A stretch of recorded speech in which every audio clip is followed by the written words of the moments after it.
Ya. Ok, Entonces, Miriam, ¿cómo estás? Buenas noches. Muchas gracias por darme unos minutos de tu tiempo para poder iniciar esta entrevista. Como te comentaba por interno, esto es para dar respuesta a un trabajo de un curso, un trabajo grupal, pero bueno, en la parte que a mí me corresponde, pues es cumplir con las entrevistas, ¿no? Por favor, te voy a pedir que te presentes y que me comentes con tus palabras, ¿no? ¿A qué te dedicas ahora? ¿En qué estás actualmente? ok, buenas noches, ¿cómo estás? Bien, mi nombre es Miriam, soy licenciada en Turismo y Hotelería, soy la encargada actualmente de la agencia de viajes Turismo Liberty Perú. Es una agencia operadora en la ciudad de Arequipa, también es una agencia, aparte de ser emisora, también es receptora. Y estamos ya 8 años en el mercado.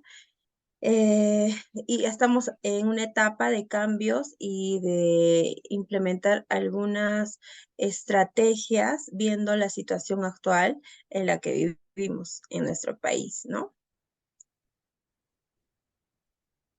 Ujú. Claro, sí, pues bueno, sabemos, ¿no? La crisis del turismo que está pasando ahora actualmente el Perú.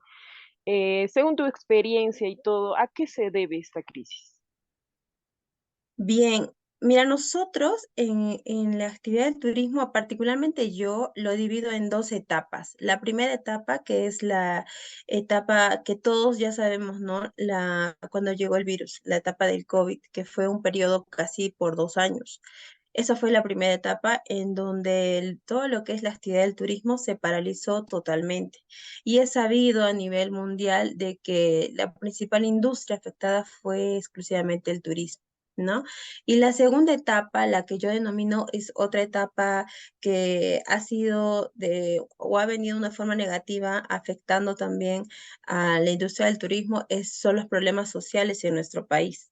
Problemas sociales, problemas políticos, ¿no? Y de una u otra manera, después de la etapa del COVID, el turismo ha tratado de reactivarse a paso lento, y mientras que tratábamos de reactivarnos, vino los problemas sociales, que otra vez nos paralizó. Pero otra vez estamos continuando en esta, digamos, lucha, ¿no? De seguir y no, y ver estrategias, ¿no? De ver la manera de cómo seguir avanzando y no quedarnos. Claro, tienes toda la razón. Y bueno, muy aparte obviamente de que esta crisis, la pandemia, que ha habido cierre de fronteras, que las huelgas, que ha habido bloqueo de carreteras, que prácticamente para mí es lo mismo, ¿no? Que cierres frontera o que bloquees la pista o las carreteras es exactamente lo mismo.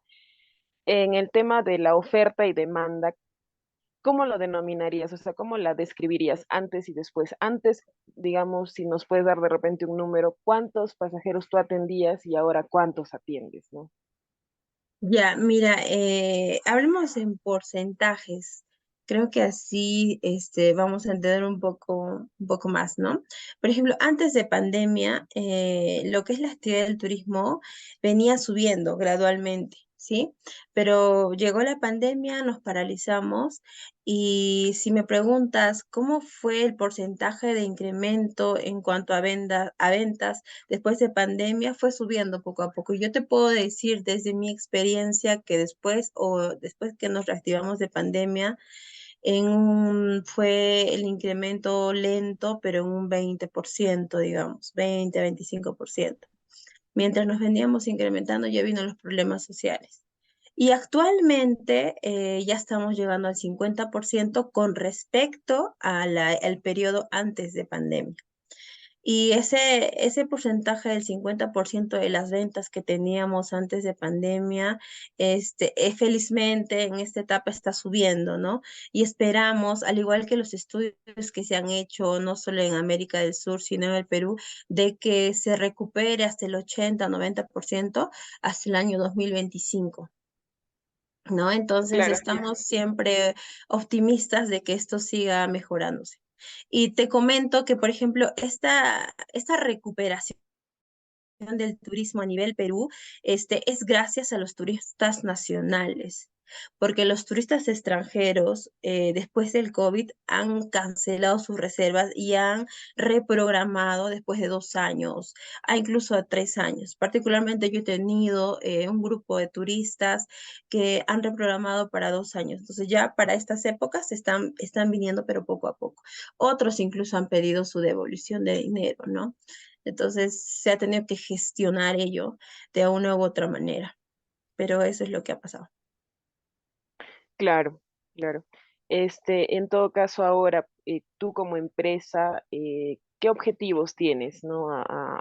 Me imagino que tus objetivos iniciales, la misión, visión que ustedes tenían, pues, me imagino Ujú. que habrá, la visión básicamente, ¿no? Es la que habrá cambiado, o a qué objetivos ahora se plantean como empresa. Mira, te cuento, también estoy haciendo un estudio con respecto, cómo es que afectó el COVID a las agencias de viaje exclusivamente.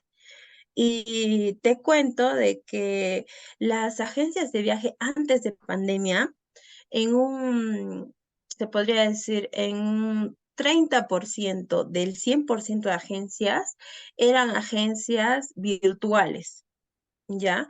Sin embargo, después de pandemia nos hemos dado cuenta que implementar a nuestras empresas, no solo en el ámbito del turismo, sino en otros rubros también, que si tú no estás en Internet o en redes sociales como empresa, no existes. Entonces, todos nos hemos dado cuenta de esto. Entonces, felizmente, particularmente nosotros somos una agencia que desde que se inició, siempre fuimos una agencia virtual. Y eso nos ha ayudado mucho, particularmente a nosotros, a crecer. Lo que ha pasado con otro tipo de agencias tradicionales que solo eran agencias presenciales, face to face, ¿cierto? Entonces, básicamente a esas agencias les ha chocado mucho. Incluso he tenido colegas míos que han cerrado sus agencias, se han dedicado a otros rubros, no solo agencias de viajes, sino guías de turismo, etcétera. ¿No? Entonces, particularmente nuestra empresa, como inició como una agencia virtual, nosotros hemos venido avanzando poco a poco con esto y ahora de lo que era solo redes sociales, ahora estamos trabajando con plataformas virtuales exclusivas para turismo, también estamos trabajando con estrategias como el Google Ads y trabajando con nuestra página web, que es una página web que le hemos tratado de hacer amigable y que sea una página web con pasarela de pagos para que el cliente, una vez que revise los paquetes que le gustaría, lo pueda reservar directamente, ¿no? Entonces, hemos tratado de seguir avanzando en esta estrategia con la cual iniciamos y bueno, y seguimos siempre con ese objetivo, ¿no? De seguir innovando y tratando de ser mejores, ¿no? Pero siempre en el enfoque de ser una agencia virtual y segura. Claro. Qué bueno, me gusta mucho Ujú, escuchar que te está yendo bien y que pues tienes un plan de contingencia, ¿no? Porque como tú misma dices, al ustedes haber sido una empresa, una agencia, ¿no? Que empezó de forma virtual, pues, entre comillas, se les facilitó de repente el diversificar su información, transmitir, porque sí, tenemos colegas, ¿no? Que aquí en Cusco, por lo menos, yo estoy en Cusco, ahora tú estás en Arequipa. ujú. eh, Uno que pues no puedes mantener un local sin ingresos, ¿cómo pagas el alquiler, no? Empezando de ahí nada más les Sí. han, digamos, mal logrado, ¿no? El negocio, por así decir, coloquialmente. En, en todo caso, tú, en esta reactivación del turismo que todavía no se da al 100%, ¿qué barreras tú crees que existen que todavía necesitamos saltar? O sea, ante qué frustraciones, digamos, todavía nos podríamos encontrar? Claro, mira, lo que yo particularmente me he dado cuenta es que nosotros como peruanos existe siempre una desconfianza en querer reservar sus paquetes turísticos mediante pagos, se podría decir virtuales, ¿no? Por transferencias o pagos en las pasarelas de las páginas web. ¿Por qué? Porque hay no hay y se ha incrementado incluso el hecho de estafas. estafas virtuales, están en diferentes medios, ya sea en Facebook, en diferentes medios virtuales. Entonces, por eso es que yo me he dado cuenta en muchos de nuestros pasajeros que tenemos, es que muchos dudan, ¿no? Y me dicen, por ejemplo, me dice, señorita Miriam, ¿y cómo puedo confiar? Porque ya me ha pasado y me han estafado y se comprende porque esto sí existe. Y según una investigación, digamos, policial que he podido leer en algunas noticias, que se ha sido público, es que sí se ha incrementado este tipo de estafas. Entonces, aparte de que hay que tener nosotros como empresa mucho cuidado con ese tema, es que, por ejemplo, trabajamos en la confianza que los pasajeros puedan tener para hacer su reserva. Por ejemplo, nosotros siempre o tratamos siempre de que nuestros clientes nos recomienden, ya sea con sus familiares, amigos, de otra manera que nos recomiendes que nos pongan comentarios en nuestras diferentes plataformas que manejamos. Entonces, de esa manera el cliente tiene más confianza, ¿no? En hacer su reserva. Aparte que nosotros somos una agencia certificada, tenemos el Safe Travel, entonces eso también ayuda a que nuestros potenciales clientes puedan confiar en nosotros. Entonces, básicamente yo he visto esa barrera, ¿no? De desconfianza que tienen, sobre todo los turistas peruanos, en poder reservar de forma virtual o por transferencia. O sea, muchos de ellos prefieren hacerlo face to face, ¿no? Sí. Ah, mira, sí, pues sí, eso tienes mucha razón, es el tema de la inseguridad.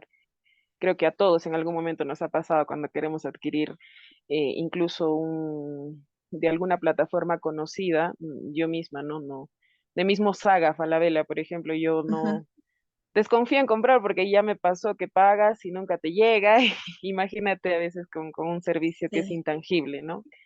En este caso. pero En todo caso, podríamos decir que los esfuerzos de tuyos como empresaria es, pues, ¿no? Crear la confianza en tus ujú, clientes para que te puedan recomendar de boca a boca. Qué bueno, sí. Miriam, muchas gracias. Sí, era básicamente lo que quería saber, tu perspectiva, cómo te estaba yendo y cómo estábamos afrontando esta crisis del turismo. Muchas gracias por tu tiempo y espero Ah, que en ya. otra oportunidad, si yo puedo apoyarte en algo, pues también cuentes conmigo.